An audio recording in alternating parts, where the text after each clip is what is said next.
This parsley has been washed and dried. Now, chopping parsley, believe it or not, there's actually an art to it. Years ago, and even in some restaurants still today, they say the caliber of a chef is actually how good he is in relation to chopping parsley. So again, you'll see a lot of chopped parsley that looks lumpy and bitty and all this type of stuff. What you want to do is try and get an even flake of parsley that is uniform across. So the first thing that we want to do in relation to the parsley is we want to remove the stalks here. Now, these stalks we won't throw out. Why? Because we're going to use them in a stock. Fish stock that we're going to make later on, okay? So we're going to reserve them, keep them aside. Now, the first thing that we need to do in relation to the parsley is we need to actually bunch it down like so, okay? Get it into a ball, like that, okay? And then start off with our knife. Now, our knife is we're going to be chopping like so, but as we're chopping, the knife is going to stay in a stationary position. But what's going to happen is we're going to use our fingers to feed the parsley in towards the knife, okay? So I'll show you what I'm talking about as we go forward. So here we start, have the parsley all bunched together. It's fairly tight, so we're going to begin the chopping process now. So, and again, as you're moving forward, keep flipping the parsley around, okay? Watch your fingers. But you can see by having the parsley chopping procedure much more easy. Now, some stalk there, we'll reserve that off.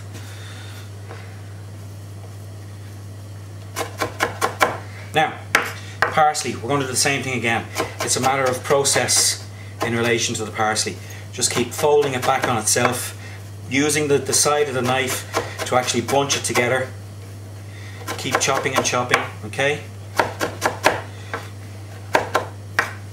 Now you can see what I'm talking about here in relation to bitty and scrappy, okay? It's basically, it's all over, there's no uniform size. So we're just going to keep going here for the moment and chopping parsley out so.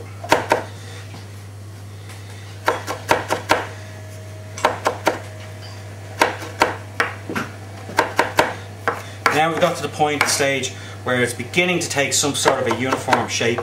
So now what we want to do is we want to begin to run the actual blade much more loosely across the parsley here. So as you can see here now, I'm pulling the parsley in, and now what I'm doing is I'm keeping my hand on the front of the blade. I'm using the back of the blade as a triangle, like so, and running the blade through the actual parsley. Now you want to make sure that you do this on a chopping board, because you do not want to do this on any other surface other than a chopping board, because all you're going to do is completely destroy the blade of your knife, okay? So keep running the blade through like so.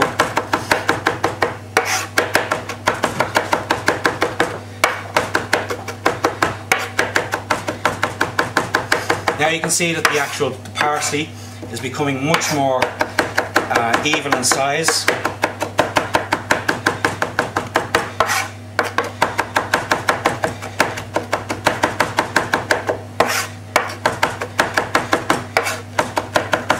So now that's just about it.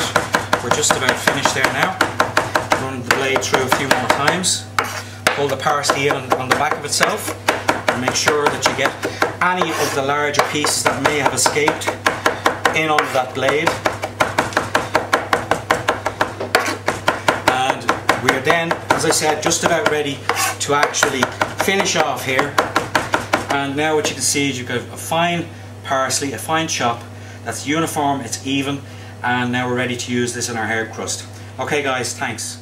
Okay guys, we're going to use our rosemary now in our fresh herb crust. But before we actually begin using the fresh rosemary, what we want to do is we want to heat it, okay? Why do we want to heat it? Because we're going to be bashing the rosemary to actually try and get some of the perfume from the oil to actually come out. Now, what we want to do with this is, as you can see here, I'm dry roasting it, but all I'm doing in relation to the dry roasting is just to get the process going in relation to heating through the actual rosemary stems, okay, and the leaf. You do not want to leave this on for too long, because what's going to happen is that the leaf is going to burn. So That's it then. Ready to get our rosemary prepared to go into this herb crust. We've heated the rosemary, we've warmed it up, so it's getting ready now to actually begin to give us some oil once we begin to bash. Now, in relation to rosemary, we can, if we were doing something like a barbecue or whatever, we can use these as actual skewers, alright? But that's not what we're going to do today. We'll do another video about that again some other time. But what I want you to see here is me pulling the way the leaves are pulled off, okay? We're pulling down the stem of the rosemary, alright? So, pulling like so. And get all those leaves off before we begin to actually bash them. And after we bash, then we're going to chop. Alright, so I'll just finish this off here, and you can see it's not that difficult at all in relation to preparing it. Now, that's it. We're ready now to actually prepare the rosemary. So the first thing that we want to do is we literally want to bash the actual leaves, okay? Now, getting our lamb ready. First thing that we need to do is we need to season up the lamb. So we're just plenty of salt and pepper just across the lamb here like so. And then the lamb's going to go into the pan. We want to seal it out, and then we're going to finish it off basically with the crust going on top of that. So, step 1, step 2, 3, 4, 5, and 6. Now, like I said, we're not cooking it off. All we're doing is sealing, okay? So, you understand what I'm talking about when we begin to actually get a bit of colour up on the actual lamb itself. You can see these are colouring fairly quick.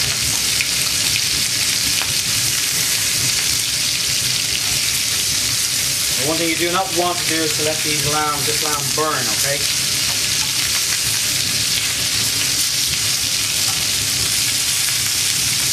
Okay, so now we're colouring up on that side.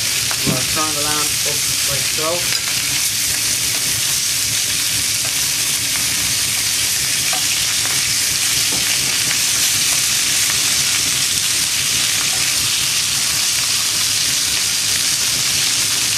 Okay, so the whole idea of what we're trying to do here, guys, is we're trying to put as I said before, we're trying to put a seal all the way around the lamb, that when the herb crust goes onto it, everything is locked inside that herb crust, and the flavour of the herbs actually permeates through into the actual lamb itself.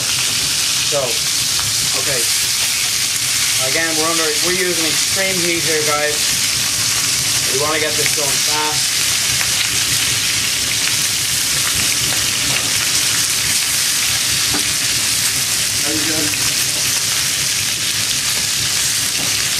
So basically, as I said here, that's it. We've just got one more side left on the lamb to seal off, and then we'll be ready to actually start on the crust. Starting off the base for the crust. Now what I have here is I have some finely diced onion, the rosemary that you saw us prepare earlier on, and also some freshly chopped parsley, which you also saw us prepare. I'm giving it a little bit of a seasoning here. I'm going to cook this off until it becomes slightly softened. Then I'm going to add in some of the actual oils that we have left over from the lamb seasoning that we did there a while ago. So this is going to take about 5 to 10 minutes to prepare, and as I'm going through the different stages of it, I'll bring you through it. Okay, herbs have begun to break down here, which is exactly what we want to happen. Now the other thing is we don't want to cook these herbs out completely. All we're doing is sweating them off really. Now what I'm going to do to this now is I've got about a half a pound of butter in here. I'm going to add in about a half a pound of white breadcrumbs as well. Equal quantities in relation to actually putting this crust together. So again, you can weigh it out, or you can actually judge it by eye. So if it was me and I was doing this for the first time, I'd actually weigh it out. Okay, that's just about ready.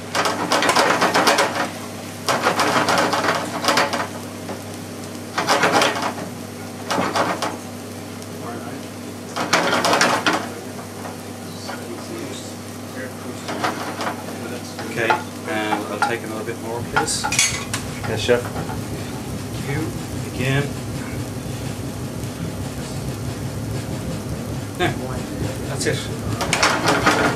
I'm going to turn the heat off now, and I'm just basically going to work the rest of these crumbs in. And we have not only do we have a herb crust feature, we also have something that resembles stuffing. So you could also use this as also a lamb stuffing if you wished. It's perfectly adequate, very tasty with the lamb, having the rosemary and the fresh parsley, etc. in there. Okay, so that's it. This crust is now ready. I'm going to take it off, I'm going to let it cool, I'm going to get the lamb prepared. When I'm ready to put the crust on the lamb, keeping this right here. Always take everything in a container that you can easily handle, and so there will not be too much waste. Just over the fat, just slightly smear the mustard. Get it all done at the same time, don't be for bits and pieces. All slightly smeared, but heavy enough, and using a Dijon mustard, which is not too hot. If you use an English mustard, it would be very, very hot and would take away from the flavour of the lamb. Leave it rest on there. And the mustard helps give it a good hold so as you don't interfere directly onto the fat. It wouldn't happen. This mustard, all done. Now we're going to dip first and then press on. So as we get a nice package on it. So as you have good containing, and it looks like that there. Mustard, dip first, so you get a hold on it, and get some more stuffing on there. Just keep it going, get the rhythm going. Once you've got enough mustard onto it, you will have enough to pack your whole lamb. You do not want to overdo it either, because if you've too much bread, you will end up burning it in your oven. Just keep packing down all the little crevices that you did earlier, all filled with a nice coating. Down, packing on.